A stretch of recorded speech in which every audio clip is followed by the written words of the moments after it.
Hey, how's everyone doing out there?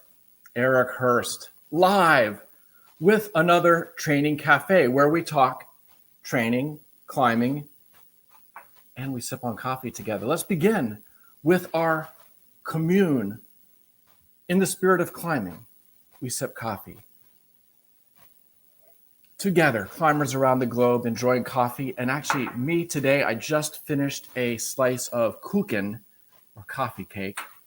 Let you into a little secret. One of my routines, I do a lot of 2-a-day training where I do a morning workout, then an afternoon workout or evening workout with 6 or 8 or 10 hours in between. And that's a better way to do higher volume training. And that's another topic for another day. But in any case, my morning workout, I prefer to do fasted, on an empty stomach.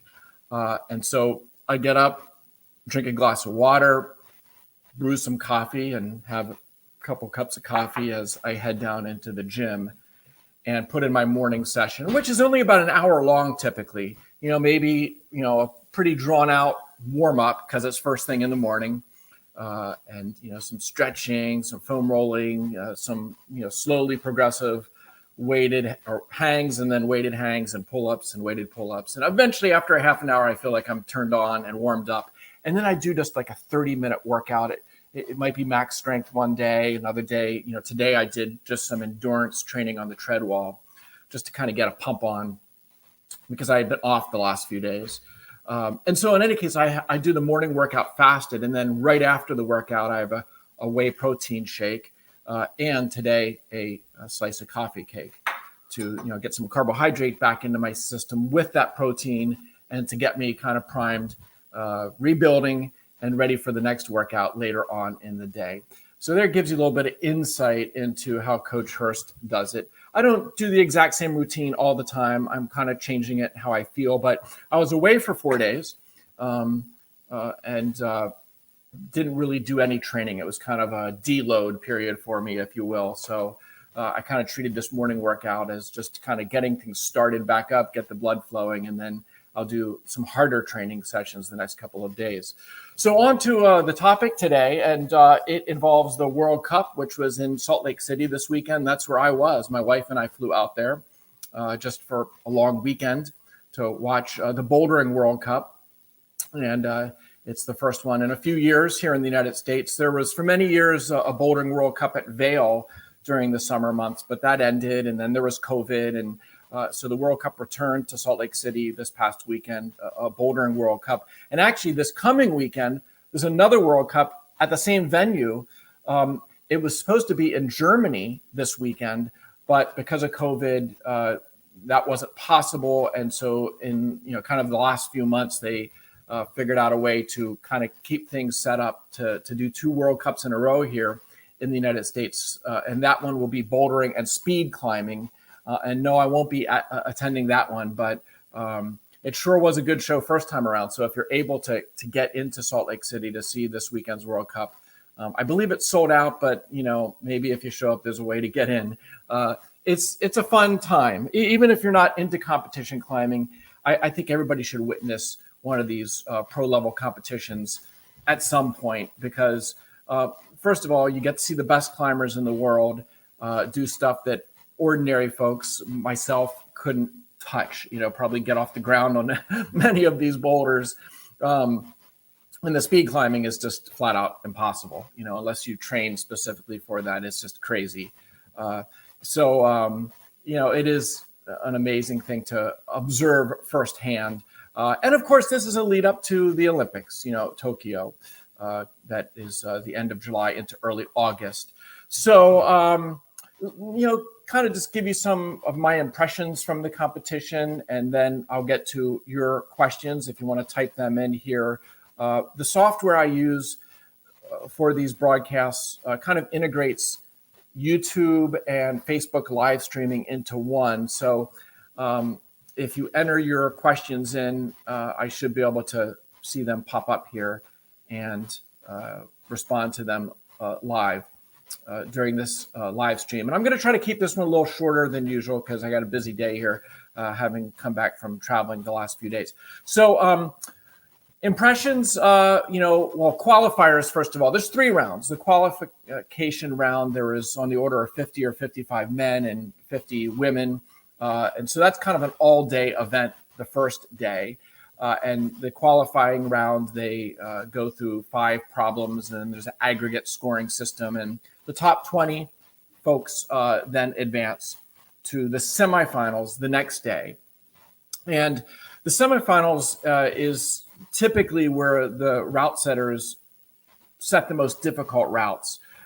There's not as many tops as you would like. It kind of comes off almost boring to me as a spectator because you see so many athletes not even getting to the zone, not even getting halfway up the problem.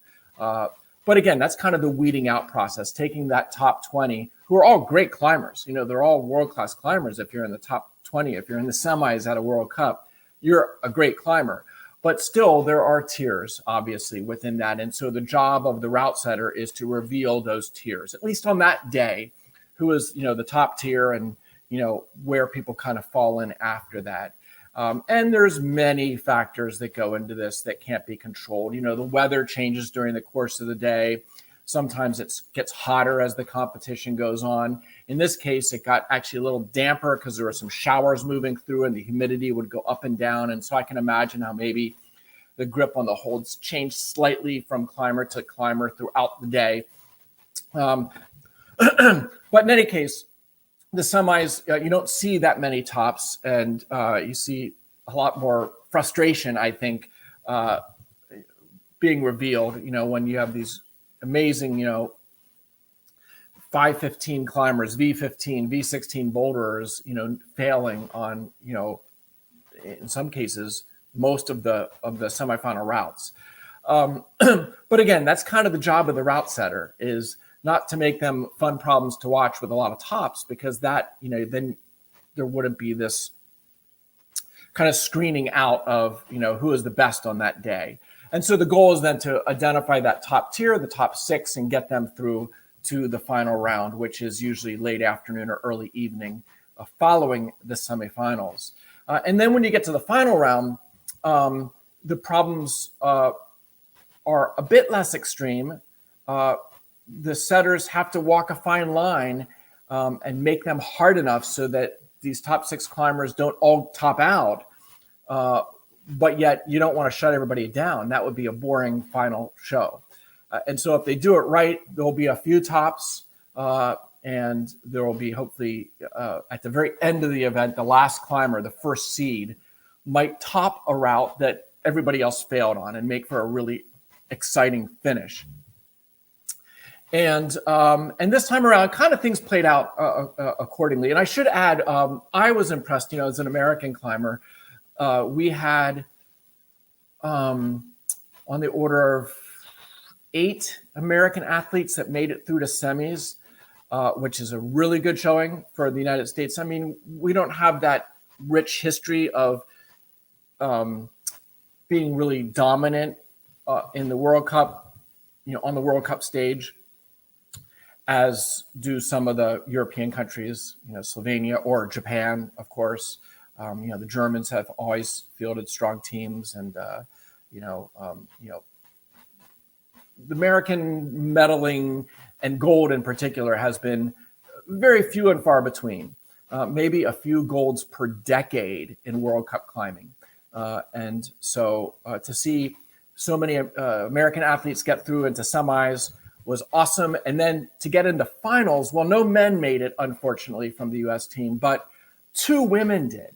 Brooke Raboutou and Natalia Grossman, 2 strong 19-year-olds. Brooke might be 20, from Colorado. And,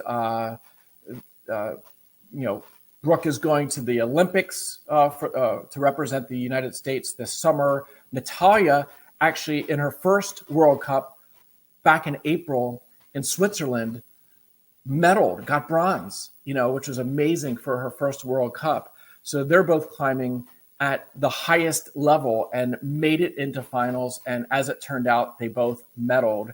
Brooke getting the bronze at the Salt Lake City World Cup, and Natalia getting gold, which was just amazing. She was the only female climber to top all 4 semifinals routes and all 4 finals routes. But it wasn't, a blowout by any stretch. The men's was kind of a blowout. Anna just dominated in the finals. And so he really was the best that day. But the women's competition, the French young climber Bertone, who got silver, certainly could have won. Brooke could have won. Natalia did win, but any one of them, you could have rearranged based on those last couple of boulders how things went, who was the winner. And so 2 medals for young American climbers.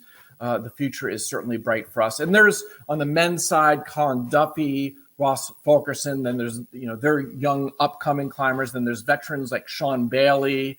Nathaniel Coleman's kind of in the middle there, not new to the scene, but not a veteran either.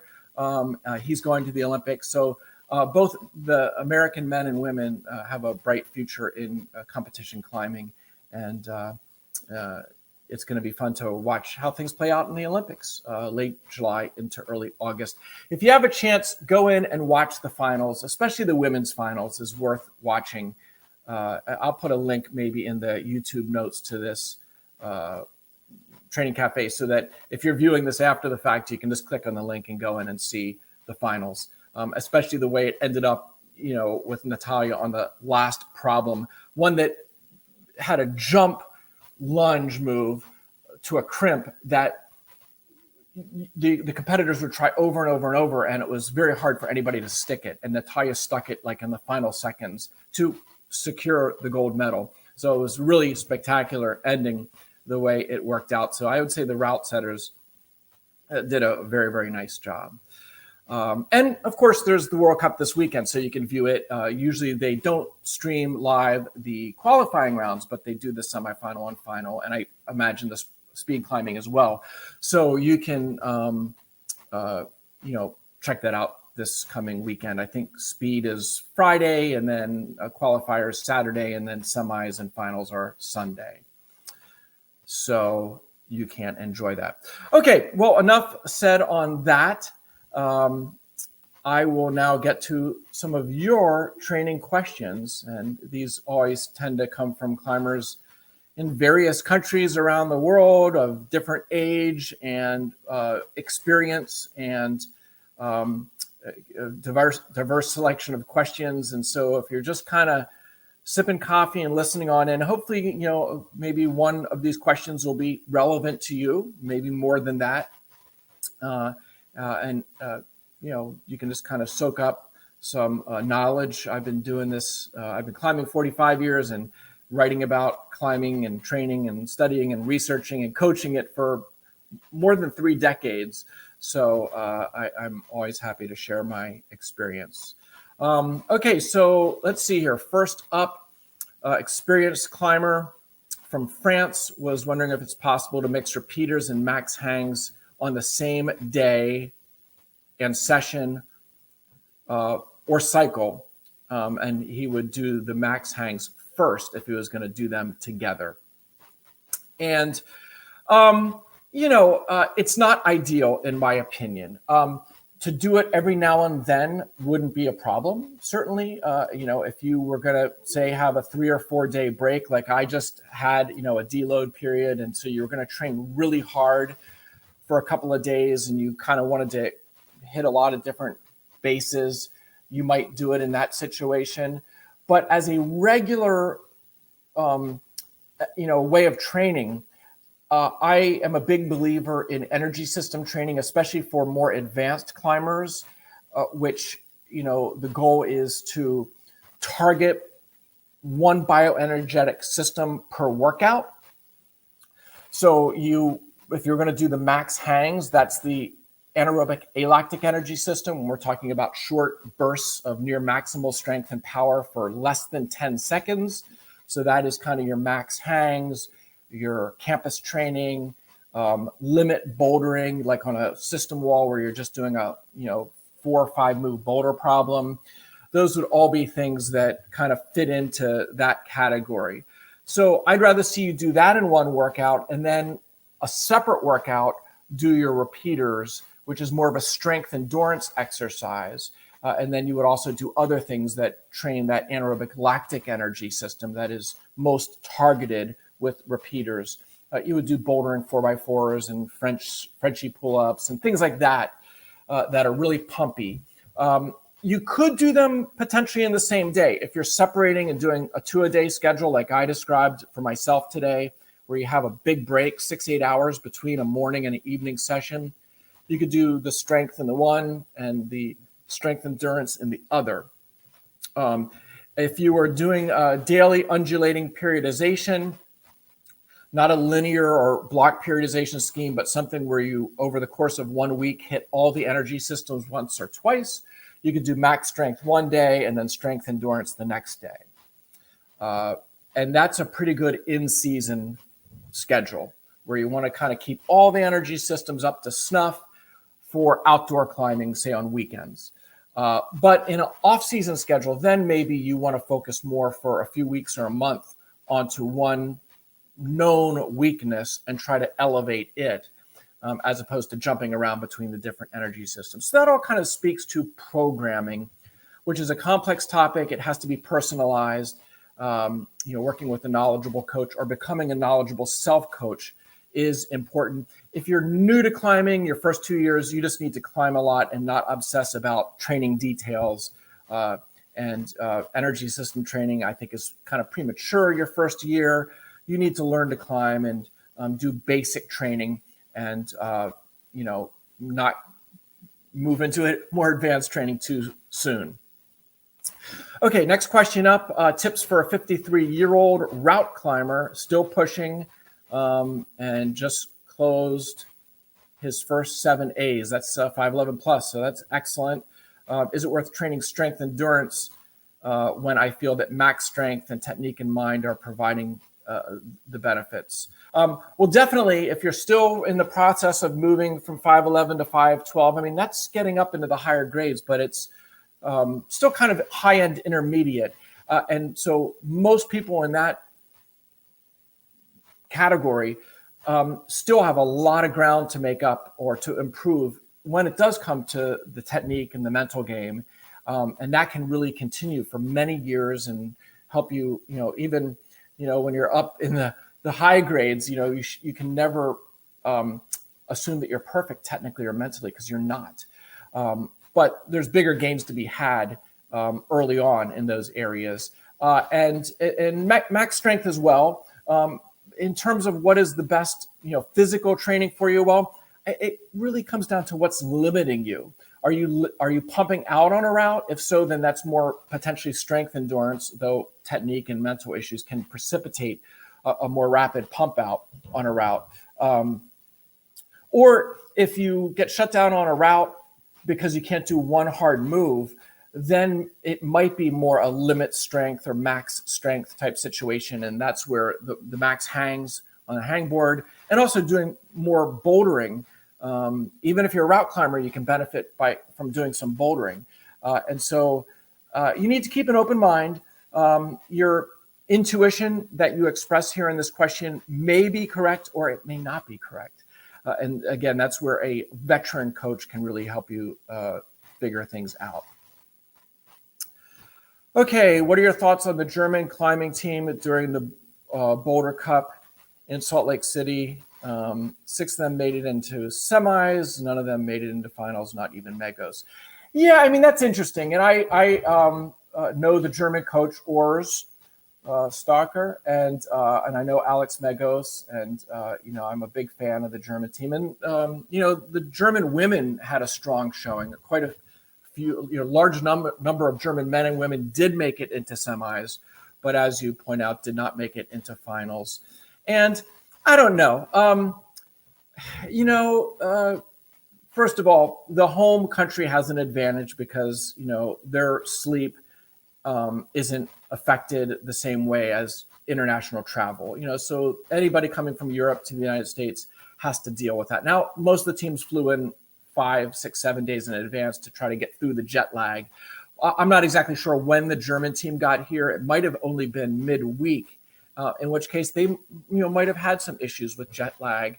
I also thought, the Germans are strong climbers. It kind of is cliched, but they are built, kind of, with the, what am I trying to say here? With kind of Wolfgang Gulick as the prototype, so they're very strong boulderers. The Frankenmuir, the home climbing area for many of the German climbers, is short power climbing, often just 10 meters long, but brutally hard, pulling on small pockets. And the semifinals routes were actually characterized not to my eye as being all that powerful. One or two routes were, but there's 2-3 routes that really had slabby elements to them, had kind of traversing elements to them. They weren't, just straightforward, power climbing. And so I'm the German climbers are great, and I'm sure they're capable of doing all those semis problems. But the fact is, you have only 4 or 5 minutes to do them, and the slabby routes, maybe aren't quite in their wheelhouse. I've watched Alex in enough of these competitions that you put them on something steep and powerful, and there's nobody better. But the slabby routes, he becomes more like one of the crowd, like everybody else. That finds those often to be very, very challenging.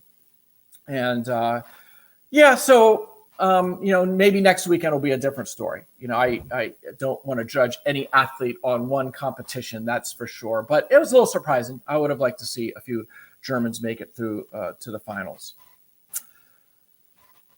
Okay. What should you focus on training for a short route that only takes about 1 minute and 30 seconds to complete? Okay, so a short route, 1:30. If it's a hard route, it's going to be steep, right? If it's only 1:30, that means you probably step off the ground and there's not much to be done in terms of resting. It's more kind of a bouldery sprint to the top. And so that's right in the heart of that anaerobic lactic energy system, where you're climbing with at high intensity, near maximal intensity for 30 to 90 seconds, maybe 2 minutes at the out. By 2 minutes, you're starting to go more aerobic than you are anaerobic. And even at 90 seconds, the aerobic system is contributing significantly. And the anaerobic lactic system is kind of falling off a cliff as you go from 1 to 2 minutes. But that's right in the heart of the anaerobic lactic energy system. So in terms of training for those routes, months in advance, you want to develop the aerobic system and the max strength system because they provide kind of a foundation for your anaerobic lactic system. What power can be sustained and how long through that 1 to 2 minute period. But in the final days or a couple of weeks, you want to be training the lactic system to get those adaptations that are specific to the anaerobic lactic system, the buffering, that both intracellular and extracellular, blood buffering, the lactate transporters, the anaerobic enzymes, they all spin up over the course of a few weeks and actually, trail off if you don't do pumpy climbing for a couple of weeks. And so, if you go to a steep area like the Red River Gorge, over the first 2 weeks, you will spin up those adaptations and notice gains in endurance over a 2-week period, assuming you're resting enough between climbing days. If you're projecting on the weekend and training during the week, I would do a couple of those anaerobic lactic sessions early in the week. I wouldn't ignore max strength. I would do 1 max strength. I would do 1 aerobic, and I would do 2 lactic sessions, and I would try to maybe even double them up on Tuesday and Wednesday, primarily rest Thursday, Friday, then go climb Saturday. That's kind of a way to organize it if you're projecting a route that is that short power endurance type of situation. Okay, another competition comment about the women's comps. There are problems which were topped by every athlete, making it a wasted problem. Yes, the women's routes were easier, absolutely. The semifinals, there were a lot of tops. Like I said, Natalia topped every route in semis, whereas in the men's semis, there were very few tops. And so there was a little bit of inconsistency there. I think if Janja Gembrit would have been at the competition, it would have been different for the women because they would have had to set specifically for her. She is the world champion. She's won most of the women's bouldering World Cups the last couple of years. Before COVID, she won a whole season. And she's next level. Not that Brooke and Natalia and others are far away, but Janja is the GOAT at this point. And the GOAT, greatest of all time, at least in recent time. But Janja wasn't there. I believe she will be there this weekend, but stayed behind. I think maybe a slight shoulder tweak or something that was being attended to. I wanted her to rest another week. But if she had been there, the setters would have set for her to make sure, that she was challenged. And that, by necessity, would have meant harder problems and fewer other women getting to the top. So that actually could have made it more interesting and less of a waste, as you put it. But without Janja there and missing a few Asian athletes who often are in the top tier, I think maybe they set a little more conservatively, not wanting to shut down too many people, and maybe they just aired a little bit too much on the one side. Whereas on the men's semis, maybe it was a little too hard. Though again, semis are known as being the hardest round. If you talk to the competitors, they'll generally tell you that those are the most often the humbling problems that they are faced. Okay, viewer from Brazil, thank you. You are welcome, Scrambled Sauce. What do you think about a mesocycle of 2-1-1, max strength endurance, taper? Would someone reach? Yeah, that could be a pretty good in season. Like if you have a break for a few weeks, let's say a 4-week break before another trip, going somewhere for a long weekend or a week or two, you could do something like that. It would keep everything pretty much up to snuff. During your 2 max strength weeks, I would still do 1 or 2 anaerobic. Probably 1 lactic session and 1 aerobic session, not totally avoid those 2 energy systems, but the focus would be mostly on the max strength.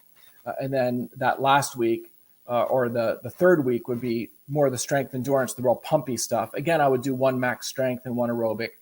And then the taper week, where taper week, you're still training, you're not taking a week off. But you're dialing back the volume. You're keeping intensity high, volume is cutting back, and you want to make sure you have a couple good rest days at the very end of that week so that you're more fresh going on in. Okay, any tips for continuing to train for climbing while rehabbing golfer's elbow? Yeah, golfer's elbow, aka climber's elbow. Just to make sure we know what we're all talking about here. That's medial elbow pain, right around the bony medial epicondyle here, where many of the finger flexors tie in. Also the pronator muscle, this little bump right here, which pronates your hand, turns your hand to face away from your body when you're gripping the rock or gripping a pull-up bar. And so those are common sources of pain that might not be true tendonitis. It can be a trigger point. Often that pronator teres gets very, I often find it getting painful and I have to kind of massage it with my thumb. You don't want to massage the bone or the tendon, but if you can find the muscle there, that is what you can kind of loosen up and release some trigger point strain that as those things accumulate over weeks and months can create an additional stress on top of your training and lead you down a path of tendinosis, which is disorganized collagen and which of course then can often become very, very pesky in terms of persistent elbow pain. And I hear from climbers that once it really sets in, it can linger for years. It can be one of the longest lasting injuries. Finger pulley injuries, if you take them seriously and address them and cut back your training and your crimping appropriately for a few weeks or a month or two, you can usually work through them without them getting worse and becoming chronic. But the elbows, once they set in, they are pesky. And by the way, there's also folks that commonly get the lateral epicondylitis, which if you're a crimper and often climb with your elbow back, that can be something that leads you down the path of developing that lateral elbow pain. And so all climbers should do appropriate stretching and strengthening of the various forearm muscles, not just fingerboard training climb, but do some of the prehab type exercises. I've done some articles on my Training for Climbing website. Other coaches and clinicians have published good exercises and such. And hopefully you can dodge the bullet. And I should add, there seems to be a genetic predisposition to this as well. And also even kind of an environmental, or, if you have a job, a labor job, which involves a lot of, work with your forearms and gripping and twisting, that and then climbing together, can be problematic. Just too much strain for the body to overcome. Protein deficiency. I mean, there's many things that contribute to these problems. But in any case, getting back to your question, rehabbing it, I think, first of all, you need to remove all climbing exercises like pull-ups and even climbing that cause the pain in the elbow, that provoke it and make it, if it hurts, if you feel that sharp 5 out of 10 pain doing pull-ups, don't do pull-ups. If you feel that sharp pain bouldering, don't do bouldering. Just do what you can do without pain. And that might be just easy climbing that you don't even really enjoy doing. And so if you are in that situation, then you should pretty much dial back or cease climbing activity and become more diligent on rehab type things. And I don't want to delve too deeply into this topic, but there is an article on the Training for Climbing website if you go in there and search. And I just recently freshened it up and reposted it. It is an article about treating climbers' elbow. But, doing pronator exercises with a weighted bar or a big sledgehammer, doing stretches of the various forearm muscles a few times a day. If you have a very acute case, you want to ice it, but you really, if it's just something that reveals itself when you're training, but isn't like there bothering you 24/7, it's kind of that kind of underlying condition that's just persisting. Well, then the ice doesn't do you any good, and neither will NSAIDs. In fact, the NSAIDs can hold back healing. Most surgeons who are up on their research or PTs now actively instruct that after surgery or even an injury to not use NSAIDs because ibuprofen taken chronically has been shown to slow collagen synthesis and may actually weaken connective tissues. So that's counterproductive. It's the rehab, the controlled stress, the appropriate stress of injured tissues that help kind of stimulate and spur on healing.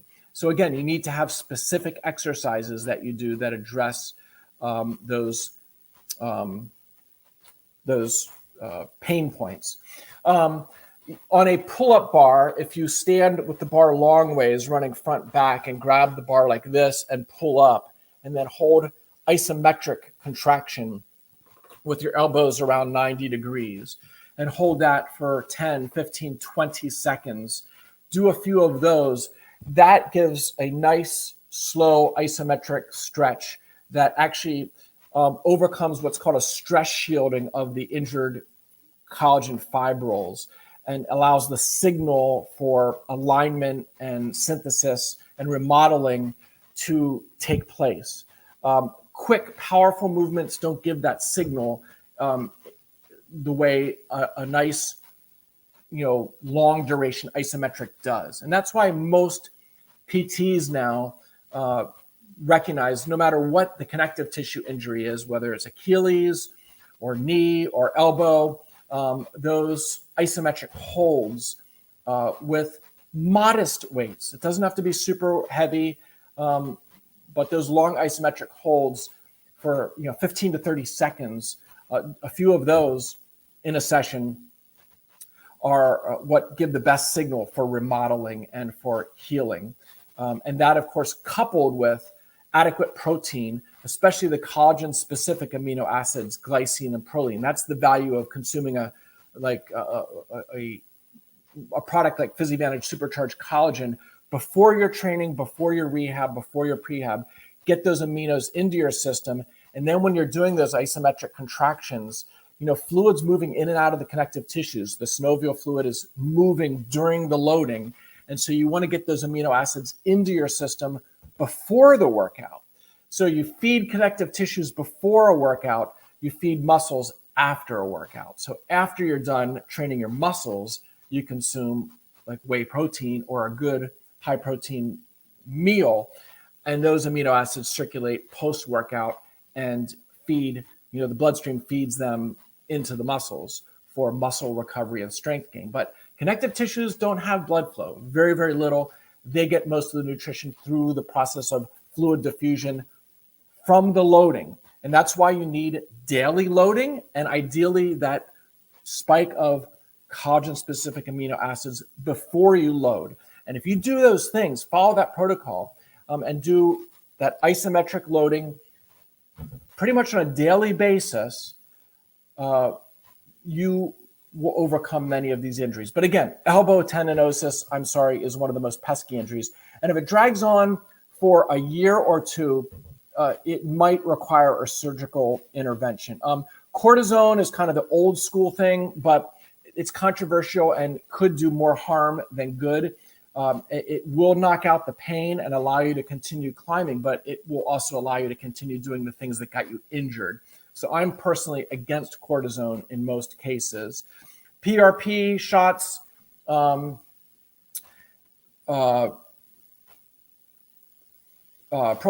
things like that, pretty equivocal.